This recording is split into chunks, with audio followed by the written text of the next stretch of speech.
Hello to all my wonderful second graders. Today is Thursday, May 21st. We want to give a huge happy birthday to Corbin today. I hope you have an amazing 8th birthday today. Wish we could all be together to celebrate.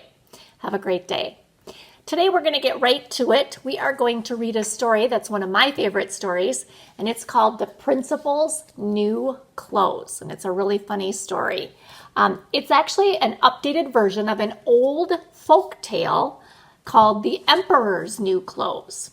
And if you remember, a folk tale is a story that's been passed down from generation to generation, but they tell it out loud. It hasn't been written down, they tell it out loud. So this one is an updated version. They call it a modern folk tale because the original one was about the emperor's new clothes, and this one is about a school principal. So that makes it a little bit more modern. Okay? All right. So just like we were at school, we'd be sitting at the story spot, and I would show you on my chart paper, and we would talk about the genre, which I just told you was a modern folk tale.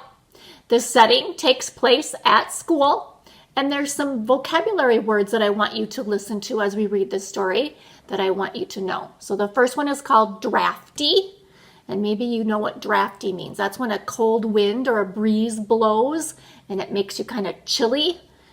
That's drafty, so listen for that word. Delicate means not very strong. It's kind of fragile, and it can easily break, so it needs some special care. So listen for that word. And then imposter. And an imposter is a person who tries to look and act like something that they aren't in order to get something that they want. So in our story today, there's going to be a couple of imposters. So you'll hear that word as well. Okay? All right. As we read the story today, in addition to looking for and listening for our vocabulary words, I also want you to think about something. Think about what lesson we learn about the way people can behave, because there's a lesson about how people can behave in our story today. So just like always, we're going to look at the cover, and this is the title, and it's written by Stephanie Kalmanson, and here are the main characters in the story. This is the school principal. His name is Mr. Bundy. And then the other main characters, these are the imposters in the story, Mo and Ivy. Okay, and I'm going to read the blurb on the back for you. It says, Mr. Bundy, the principal of PS 88, that must be Public School 88, is the sharpest dresser in school. In fact, he's the sharpest dresser in the whole town. But when two tricksters come to town and design a suit of magic cloth for Mr. Bundy, everyone is in for a big surprise. So those two characters are imposters. They're tricksters. They're tricking people to think that they're somebody that they're really not. Okay, so this is a great story. I hope you like it. Mr. Bundy is the principal of PS 88. He is also the sharpest dresser in town. His students never miss a day of school. They like to see what he's wearing. Looking good, Mr. B, they always say.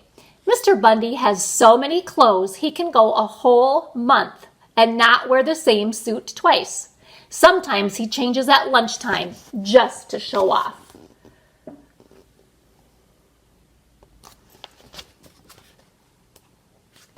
One day, a man and a woman who said they were tailors, and a tailor is a person who sews, called on Mr. Bundy.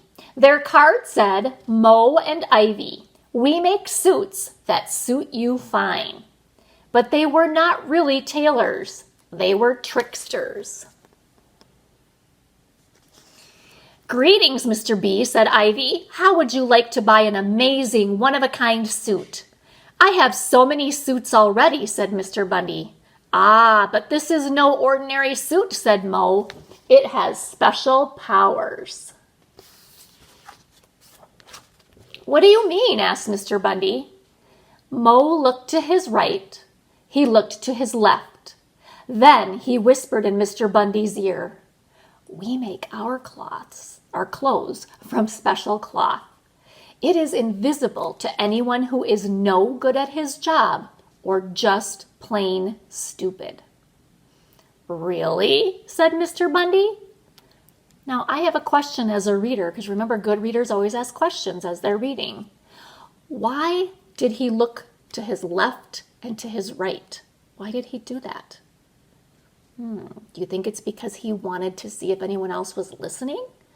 Maybe he wanted to let Mr. Bundy know that it was a special secret, that his cloth had a special secret. Here's the picture. Yes, said Ivy. Not only will you look great, but you can find out if anyone in your school is no good at his job or stupid. That is amazing, cried Mr. Bundy. Now, if you'll take off your jacket and lift up your arms, sir, said Ivy, grinning, we will take your measurements. We will also take your money, mumbled Mo. Let's see what happens. The next day, Mo and Ivy set up a workshop in the gym. It was not long before the whole school heard about the amazing cloth and wanted to see it. Students asked to be excused to get a drink of water. Then they ran to the gym to peek. Teachers said that they were going to go next door to borrow some whiteboard markers. Then they ran to the gym too. But no one could see a thing. And there's the gym doors. It says, private, do not disturb. By the end of the week, Mr. Bundy began to wonder what his new clothes looked like. But he was also a little worried. What if he could not see the cloth?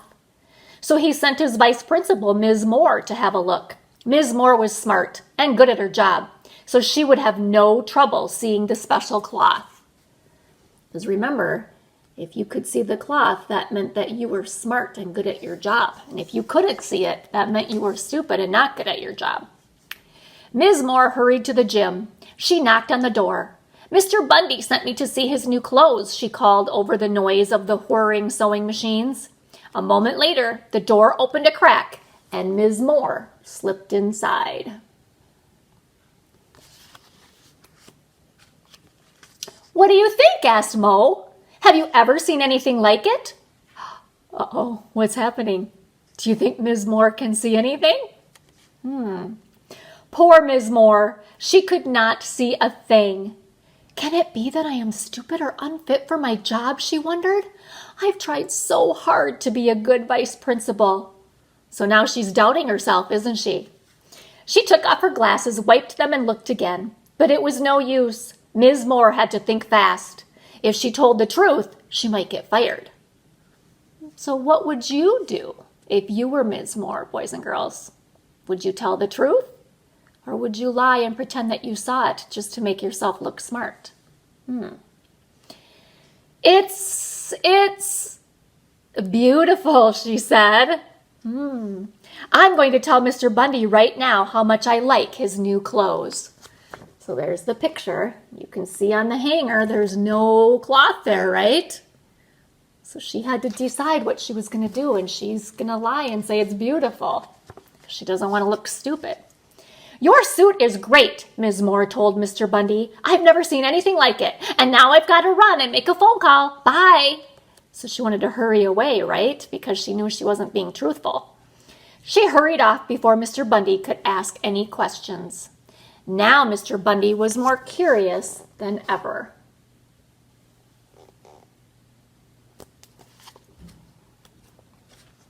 He stopped Roger in the hall. Roger was one of the smartest students in the whole school. If he couldn't see the suit, nobody could.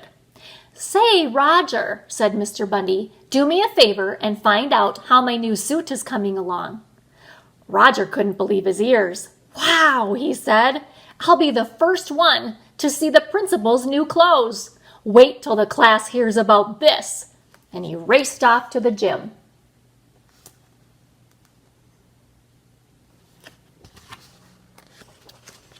The door was still open, so Roger peeked inside. He could see Mo and Ivy at their sewing machines hard at work, but he couldn't see the cloth. What do you think? Do you think Roger will be truthful, or do you think he'll lie so he doesn't look stupid? What do you think? All right, let's see. Oh no, Roger thought, if Mrs. Feeney finds out I can't see this cloth, she'll say I'm stupid and she'll fail me for sure. There's the picture. On the way back to his class, Roger poked his head into Mr. Bundy's office. Super suit, he said. What does it look like? Asked Mr. Bundy. I can't stop now, Mr. B. Mrs. Feeney is giving a test and I wouldn't want to miss it. So he's rushing out of the room so he doesn't have to answer a bunch of questions too, isn't he? Mr. Bundy couldn't stand it any longer. I'll have to go see for myself. He marched down the hall and walked into the gym. Mr. Bundy looked at the empty machines. He blinked once. He blinked twice. He began to tremble. How can this be? He wondered. Am I really no good at my job? So what's he thinking right now? He's realizing that he doesn't see anything, so he must not be good at his job, or he must be stupid. So now he's kind of freaking out. Is there anything wrong? Asked Ivy. Oh no, said Mr. Bundy. The suit it's fantastic. I can hardly wait to try it on.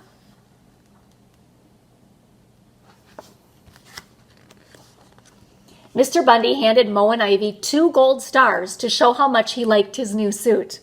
I'd like to wear the suit to the assembly tomorrow, he said, but I guess it won't be ready. He turned to go. Yes, it will be, said Mo. We will work on it all night and bring it to your house in the morning. Uh-oh. So now he's going to wear his new suit to an assembly. What do you think is going to happen there? That night, Mr. Bundy dreamed cold and drafty dreams. And there's one of your vocabulary words, drafty. And why do you think he's drafty? Because he doesn't have any clothes on. Early the next morning, Mo and Ivy appeared, holding their empty hangers in the air.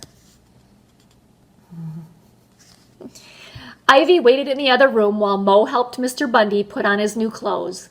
You must be careful stepping into the pants, he said. This cloth is very delicate. It's very delicate, right? Because it's not even there. And that's another one of your vocabulary words. So he's pretending that he has to be very careful. But there really isn't even any cloth there, is there? Ivy tried not to look at Mr. Bundy. Aren't your new clothes light? She asked. It's almost like having nothing on at all, isn't it? Mr. Bundy stared at himself in the mirror. He prayed that the rest of the world was smarter and fitter than he. And there he is, and the tricksters or the imposters are pretending that his suit looks great on him. But really, he doesn't even have a suit on. Are you coming to the assembly? Asked Mr. Bundy. Oh, thanks, but no thanks, said Ivy. We have a bus to catch, and now if you could pay us, we'll just run along. Mo handed Mr. Bundy the bill. Mr. Bundy handed Mo a great deal of money. So they definitely were tricksters, weren't they? They weren't going to stick around because they knew they were being tricky. On the way to school, Mr. Bundy's neighbors all raved about the clothes that they did not see. After all, they did not want their friends to find out that they were stupid or no good at their jobs.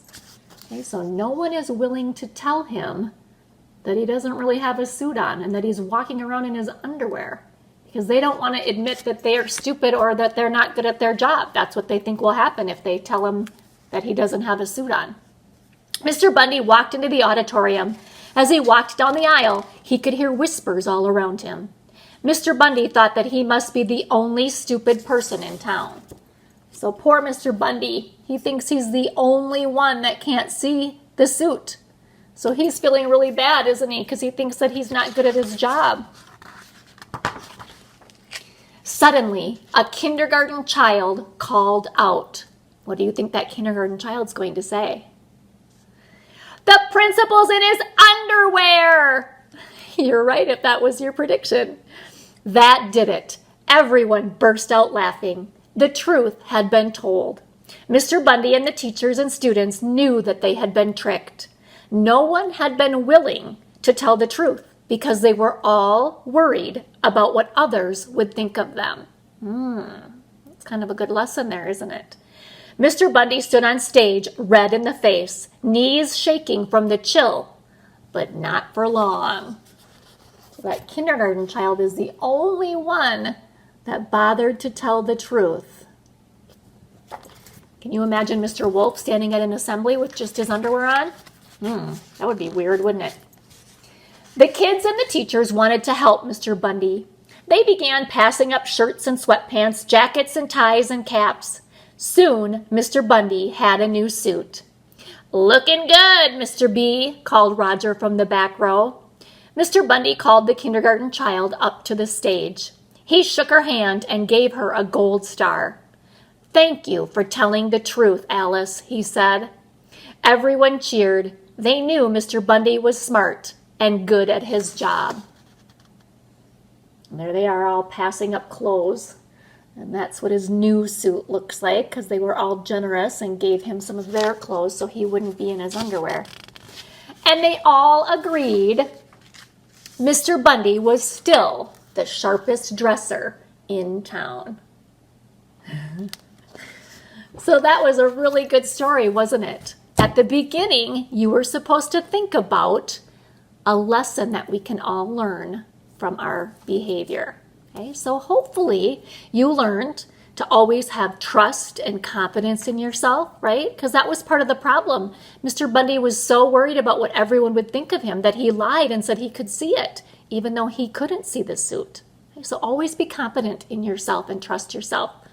Another lesson is don't go along with others just because that's what they're saying or thinking. You got to have confidence in yourself to make the best decision and know what's right, don't you? Another one is don't like somebody just for the way they look. Remember, they all liked him because he was the sharpest dresser. And so he started to think, ooh, I'm the sharpest dresser, so I always have to have the best clothes and change my clothes all the time. Who cares about what you wear? It's what you are like on the inside that counts, right? And the last one is if you're just honest and you're straightforward, that's so much better than worrying about what other people think of you. Just be the best person you can be, and it doesn't matter what others think of you as long as you are confident and trust yourself. That was such a great story, wasn't it, second grade? I hope you liked it as much as I liked reading it. All right, on our matrix today, it says that you are going to listen to the story, which we just did. And then it also says choose a page in your second grade memory book to complete today. Please do not do the I am unique page, okay? Because we're going to do that with a story next week. So in your memory book, you know that it looks like this, okay? We did the second grade page 1 the other day. Okay, so you should have done that one. Put that on Seesaw. The one we're going to do today looks like this, all about. Okay, and so your job today is to fill in, your name's going to go right here. So all about Easton or all about Gabby or whatever, okay? I am blank years old, fill in your age. I live in Austin, okay? You can even put Austin, Minnesota. If we were at school, I'd have you do that. This is me, and just draw a little picture of yourself, a little stick person. That's okay. My family, so put the names of the people that live with you in your family. And I want to be a what when I grow up? So fill it in right here. Do you want to be a doctor? Do you want to be a nurse? Do you want to be a teacher? Do you want to be a police officer? Anything that you would like to be. And then right here, my friends are, so you can list one friend on each line. And then, or you can just put a couple. You don't have to fill up all the lines, that's fine. My favorite color, write it down. My favorite book, write it down. My favorite food, write it down. Okay, and then when you're finished, I'm going to ask you to color the bubble letters because that'll make it pretty.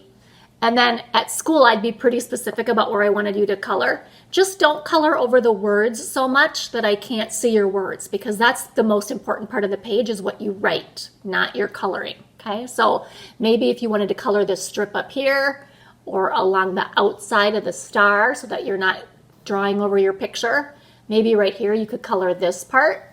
And not in here because that's where you're writing. Maybe here you could color the bubbles. And at school, if you were at school, I'd have you color this box right here. And then I'd have you color just over these words, but not over the words you write. And that would make it pretty. And then I put an activity on Seesaw for you to take a picture of it and upload it so that I can see your beautiful work. So I hope you do that as well. So that's your assignment today for your must-dos for reading. And now we will start math. That book was kind of long, wasn't it? This video is already 20 minutes, but math will go short. So hang in there, grab your math packet and a pencil, and we will meet under the camera, and we will go over lesson 4, the independent practice page. All right, I hope you grabbed your math packet that we're going to work on today, and also your sheet from yesterday. We were on lesson 4, time to the quarter hour. And if you remember yesterday, we used our paper plate example where we folded it in half, and then we folded it in half again to represent a quarter of an hour. And so if you look at this, this has got a big plus sign in the middle, and each of these little chunks between this line and this line, those 15 minutes are 1 quarter, and this is the 2nd quarter, and the 3rd quarter, and then from the 9 to the 12 is the 4th quarter. So really, when you have something that's in a quarter, you're splitting it in 4 equal parts, and 1 quarter is 1 out of those 4 parts. 1/4, 1 quarter. Just like 4 quarters equal $1. 1 quarter of $1 is 25 cents. Okay, and just like when you tell time, those 15 minutes right here, that's 1 quarter. Okay, and you're going to need to know that for one of your questions today in your math. All right, so yesterday you just had to tell what time, so hopefully these were your answers: 11:15, 8:30, and 6:45. And your talk math at 4:15, where is the minute hand? And hopefully you knew that the minute hand, when it's on 15, is on the 3, okay?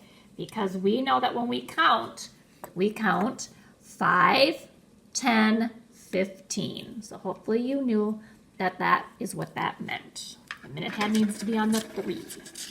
Alrighty. Today, you are doing the independent practice page. So page 615 and 616. So what you have to do is 4 through 16. So you just have to write the time, look at the clock, remember, look at where the hour hand is. It's between the 4 and the 5, so you need to pick the earlier number, okay? And then the minute hand, 5, 10, 15, and write it in the blank. Now this one's a little trickier because this is almost on the 8. But you can't say it's 8 yet because this has to get up to the old clock before it turns to 8. So this one's still 7 something. I'll help you with that one because these are hard when they look like it's on the 8, but it's not. Now your job is to count the minute hand and tell me what that is. And then this one. So these are either on the quarter after or the quarter to. And then this one, draw the hands on each clock and write the time. Okay, so quarter till 2 means quarter to 2. Okay, so that means it's almost 2 o'clock, but not quite. Quarter past 5, that means quarter after 5. And number 9, quarter past 12. Okay, so go ahead and draw your hands on the clock and then write the time in the digital clock. And you might need some help with this one because this is a little harder than telling time to the hour or the half hour. And number 10. Read the time, write the time on the digital clock. So read it and write it down, okay? And then on the back, number 13, Mia is at school. School is over at 3:15. She has 3 more hours to wait. What time is it now? Okay, so remember she's sitting at school and she has to wait 3 hours before school is over. So take 3:15 and go back 3 hours, and that's what time it'll be. And number 14, Ken goes to his friend's house at 2:15. Circle the clock that shows this time. So just put a ring around, circle whichever clock shows 2:15. And your brain builders, number 15, Aaliyah's family went hiking. They left 1 hour before quarter to 11. They drove for 3 hours. Then they stopped for lunch. Lunch took 1 hour. What time did they finish lunch? Okay, now the reason this is a brain builder is because you have to do a couple of steps here first. First, you need to figure out what time they left. Okay, so they left 1 hour before quarter to 11. So you need to think in your head, what time is quarter to 11? What does that look like on your clock? and then 1 hour before that. So take 11 minus 1. Okay, and then they drove for 3 hours. Then they stopped for lunch, and lunch took 1 hour. Okay, so they're going to drive for 3 hours, so you have to take this time that you figured out right here first, plus 3 hours, and then lunch took another hour. So the question wants to know, what time did they finish lunch? Okay, so if they drove for 3 and then they ate for 1, you're going to take this time plus 3 plus 1. So hopefully you can figure that out. And number 16, why is each 15-minute period on a clock called 1/4 hour? And we just talked about that at the beginning of the video, didn't we, when I showed you that? Okay, so hopefully you know something about quarter of an hour is that there's 4 quarter hours in 1 hour on the clock. So a 15-minute period would be 1/4 of that, 1 out of 4. Okay, so hopefully you write something along those lines. I helped you on that one because that one's a little hard. All right, that is your math for today, boys and girls. So we will come back tomorrow and correct it and see how you did on it. Have a wonderful day. Enjoy your birthday, Corbin, and we will be back together tomorrow. Have a great day. Bye.